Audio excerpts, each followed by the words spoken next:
So I took a break for a few days, and hopefully we're going to be coming back strong with a new RimWorld video inspired in part by this new anime I've been watching, Tower of God. The plot is very similar to Hunter x Hunter, and we're going to be using a character from that series. This will be a fairly vanilla playthrough. There are a few mods we're going to be using, and before we get into those, we're going to be playing as Randy Random on Merciless, the hardest difficulty in the game. We've got 5 characters, or villagers we're going to call them, and they're completely random. We're going to respec arguably the worst one, Aiko, into our main character, Gon. If you're not familiar with Hunter x Hunter, Gon is the main character that was introduced at the very start, and he is really good with animals. So we gave him 14 with animals and plants, so we gave him 12 in planting, and the reason why is because when he was young, he spent a lot of time in the woods. He also, I think for pretty much every fight, uses melee, so we made him decent at melee, as well as he is tough. So he's going to take 50% less damage. He's also a fisherman, as in the first episode, he was able to catch the Lord of the Lake to prove his ability and to prove that he was worthy of taking the hunter exam. He's also very quick, so he's a jogger. He's good at melee, so he's a brawler. He doesn't care too much about having a fancy room or eating raw food, as he's very in tune with nature, so he's ascetic. He also gets things done much quicker than average people, so he's industrious for extra work speed. He's nimble, so he has more dodge chance, and he's also physically adept, which gives him a bit more movement speed and work speed, and he can also learn advanced combat forms later on. I was going through our extra villagers, and the random ones we were given are actually pretty decent, although Flossie has 10 medical, and Anna already has 10 medical, as well as Anna's better, I think, in many ways, as Anna does have 11 social, and she's got a lot of passions for other stuff. So we're going to trade out Flossie for Jesus, actually. He's one of the 3 extra random colonists that we can choose to either leave in the world or bring into our colony. Jesus is actually pretty decent. He's got 12 in mining with a burning passion for it, and we need a miner. We could also possibly use Big Red, who is a builder, and he does have 9 in construction. Unfortunately, with that bowl cut, he is staggeringly ugly, but that's okay. We're going to bring him along. So here's what our map's looking like. We got a huge river running through the middle, and it's going to connect to a pretty big body of water, as we are on the ocean. Or I guess we're on the Kayam Sea. To the south of us, we have a couple hostile factions, as well as to the north, we do have another hostile faction. But then a bit more north, we have Teosair, who we can trade with once we have the title of Knight or Dame, which is going to take quite a while. And then to the north of that, we do have Historian's Hamlet, which we can trade with right away. We, of course, just have no trading goods yet, so we're not going to trade with them just yet. But yeah, so here's our lake on the left, and the challenge of this whole series type of thing is we're only going to be able to build on the lake or on the river. We can build on any type of water tile, but that's it. We cannot build on the land. To start things off, we're just going to have everyone start chopping down a bunch of trees. Well, I guess not everyone. Jesus has a burning passion for mining, as well as he does have 12 in mining, so we're going to have him start mining out some compacted steel. He also really likes doing this. This gives him a 14 bonus moodlet, burning passion for his work, and his mood's actually really good. He is also happily nude, so he gets a 20 bonus moodlet as long as he is nude. And so yeah, this guy's pretty much never going to have a mental breakdown. The other person that we're not going to have chop down trees is Big Red, as he is incapable of plant work, so he cannot chop down trees, which is okay because in the bottom left corner of the map, there were a few things that we had him uninstall, like the sandstone table, and there were a few steel urns that we had him uninstall, and he's going to bring that table back to our main base area. I guess you could say we don't really have a base built yet, although we do already have a bridge built. This was already built for us by default, and we may just build onto this bridge, at least for now. We'll have Big Red start using this wood everyone's been chopping down, and we'll have him expand onto this wooden bridge, as well as we'll now have him plop this sandstone table that we got from the bottom left corner of the map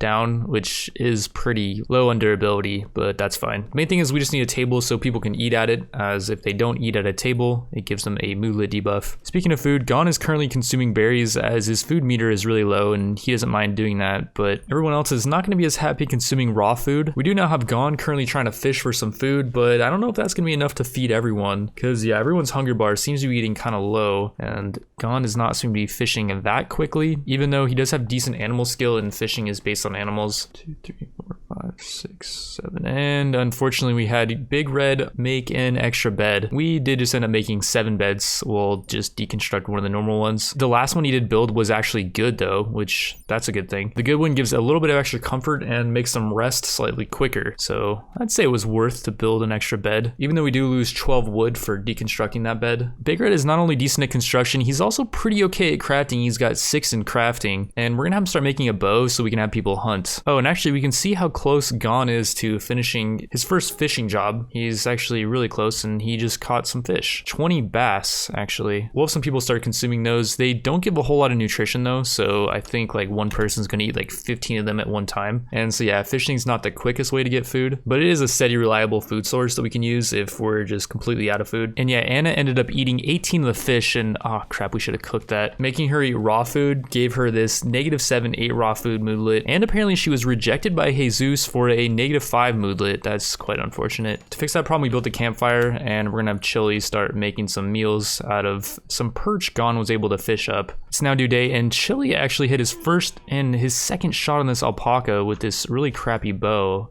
from really far away. I'm surprised he actually hit that. I don't think there was a very high chance of him actually landing that shot on the alpaca. 41% chance he lands it from this far though, 54%. So yeah, the closer he gets, the higher the chance. And actually he's doing pretty good at taking out this alpaca, and he killed it, wow. And unfortunately he cannot haul, so we have to have someone come all the way over here and haul it. In order to, oh. New lovers. Chili tried to woo Anna by describing her as a delicate moon. Anna became aroused and agreed to become Chili's lover. That's actually amazing RNG, I guess, or I don't know if it's actually RNG. I think the fact that we've had them both planting together makes them talk and can kind of manipulate this event to happen more often. But yeah, either way, that's really good. They both now get this opinion of my lover Chili, and then Chili has opinion of my lover Anna for 6 bonus mood. And then if they sleep together, they'll also start getting a ton of bonus moodlets. So yeah, Chili and Anna are not going to be having mental breakdowns as long as we make them a double bed. Speaking of Chili, we're going to have him butcher this alpaca that we just killed, and we're also going to have him cook a bunch of meals out of it. With, I think, the royalty expansion, you can now cook 4 simple meals at once as long as you do have 40 meat or 40 of something. And so he's going to be making 4 simple meals, plus he can make 3 more out of this 32 alpaca meat. And Anna, no, we're not going to allow you to consume that. Just wait for Chili to make the meals. Just be patient, and you'll be rewarded with a very yummy meal.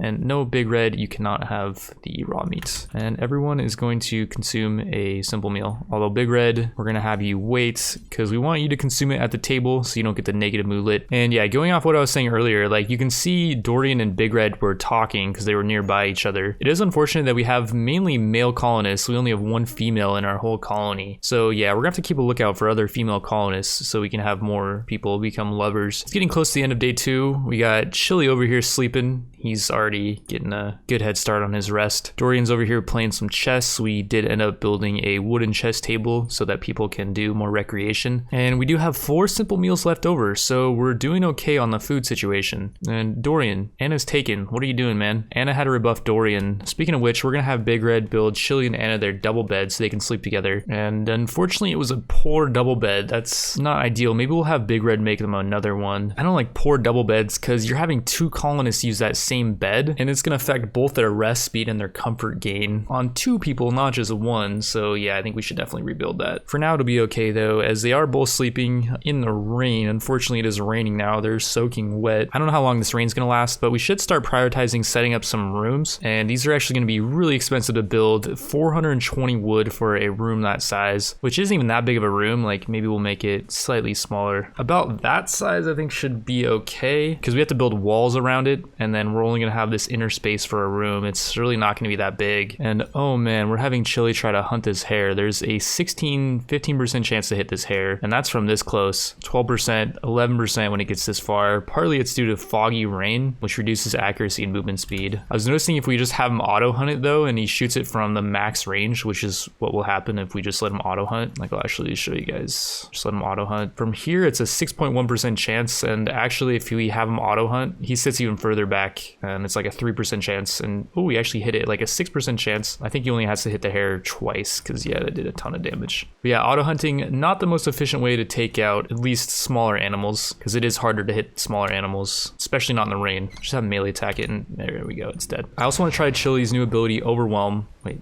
did that actually do any damage? Yeah, it did a little bit. He can cast this ability since he is a paladin, and he starts with a random ability. It's not the best one, I don't think. Although it only has a cooldown of 8 seconds, so that's not bad. And wait, did Chili? Oh, as Chili hit the squirrel, it revenged and it tagged him. He got a bite mark on his torso. That's not a big deal. But yeah, the cool thing about him having a low cooldown ability at the start especially is because each time a magic user casts an ability, they get, I think it's the same amount of XP. So at the start, you want really low mana costing and low cooldown abilities. And like, yeah, Overwhelm's 8-second cooldown and only 20 mana cost. And he starts with 100 mana. Now, we don't actually want his mana to get too low. If it goes, I think below 50%, he starts getting debuffs and stuff for having too low mana. But yeah, while he's down here, we might as well just have him overwhelm this. Okay, I missed the hair. Try this again. There we go. The hair took not that much damage. Yeah, Overwhelm doesn't do the most damage. It did burn out the hair's eye though. I wonder if it like burns out eyes or something. We'll actually have him use his last bit of mana because yeah, actually there's no moodlet debuff or anything for having low mana. Maybe they changed it. Like I'm not seeing any negatives here for having low mana. That's kind of weird. He does still have that bite mark in his torso. And actually pro tip, you can drop down a sleeping spot, make the sleeping spot for medical use, and you can actually have them rest until healed. And Anna was over here so we can have her 10 this wound. You can only 10 wounds, I believe, when they're on a resting spot. At the end of day 3, we got a good amount of progress on our first room, and you may notice it's actually not all going to be wood. I don't know why for some reason, by the way, Big Red left this wood bridge not built. And ooh, Anna and Chili are doing some loving over here right in the open. And who was that? Dorian that just got up. He did not want to be anywhere near that. But yeah, after getting some loving, Chili and Anna now have this bonus, got some loving for 8 bonus mood for 3 days. And this actually stacks up to, I think you can stack infinitely. Actually, I've seen it stack up to 6, but depending on how much loving they want to do, it could stack even more, I think. And so yeah, Chili's mood is really good. Anna's mood's decent. You may also notice her mood bar is a bit different than Chili's. Chili's got a minor mental break threshold of 33%, so it's really hard for him to have a mental breakdown. Compared to her, her minor mental break threshold is 47%, and that's due to the fact that she is too smart. She learns quicker, but she has a higher mental break threshold. So yeah, it's definitely good that she and Chili are already lovers, as her mood's going to be a lot better than a normal colonist mood would be in this situation. But yeah, we got our first room basically built, and we actually built part of it steel, as I decided that this is going to be the room where we're going to build our wooden simple research bench. And a lot of buildings like this butcher table also, you cannot build them on wooden bridges, you have to build them on steel bridges. So yeah, we built down a steel bridge, got the research bench built, and we're going to drop a chair in here too.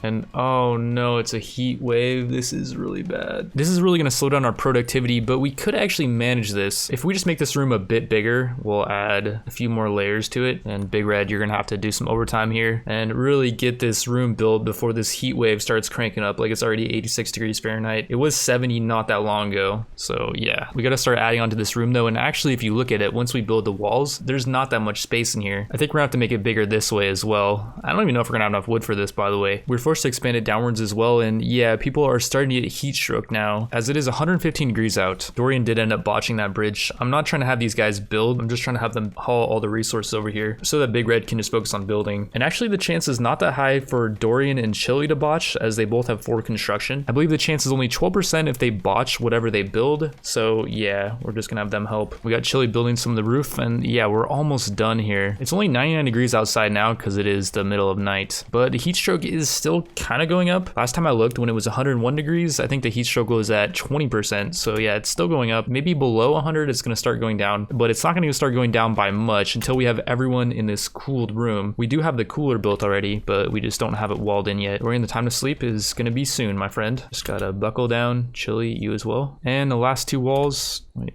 Build that last wall, and there we go. We're completely walled in. We need to bring everyone's beds in here now, and voila, we are completely walled in. Apparently we're not completely roofed in though. It says unroofed 9. Oh, and yeah, we're not roofed in. That's bad. Heat is just flowing out of the unroofed areas. Big Red's gotta finish up roofing in this place. There we go. We're now completely roofed in. It's only 92 degrees outside, but it's 86 indoors, and it's gonna start getting cooler because yeah, that cooler is gonna be running. And everyone's heat stroke should start going down quite quick once this gets cooler. Big Red's at 22%. Ooh, 21, 20. Yeah, it's going down quick. 19, 18, 17. There we go. And it looks like people are not gonna die of heat stroke. on, what is this, almost day 4? Yeah, we're right now on day 3.9. I feel like this might be a good place to end. I guess this is gonna be like the pilot episode. If you guys do want to see an episode 2, then let me know in the comments and drop a like on the video. In the next episode, we'll be researching watermill generator, and we can plop this on the river to generate a steady supply of power. It's only gonna cost 700 research, as with our naked brutality start is the format we chose. You already start with a few techs like electricity, air conditioning, nutrient paste. And so yeah, next episode, we should definitely be able to make electricity. With that, we're gonna end episode 1, the pilot episode. I do have a few other videos planned, but like I said, if you guys do like this and you want to see an episode 2, then drop a like on the video, let me know in the comments, and thank you all for watching. I will see you in the next one.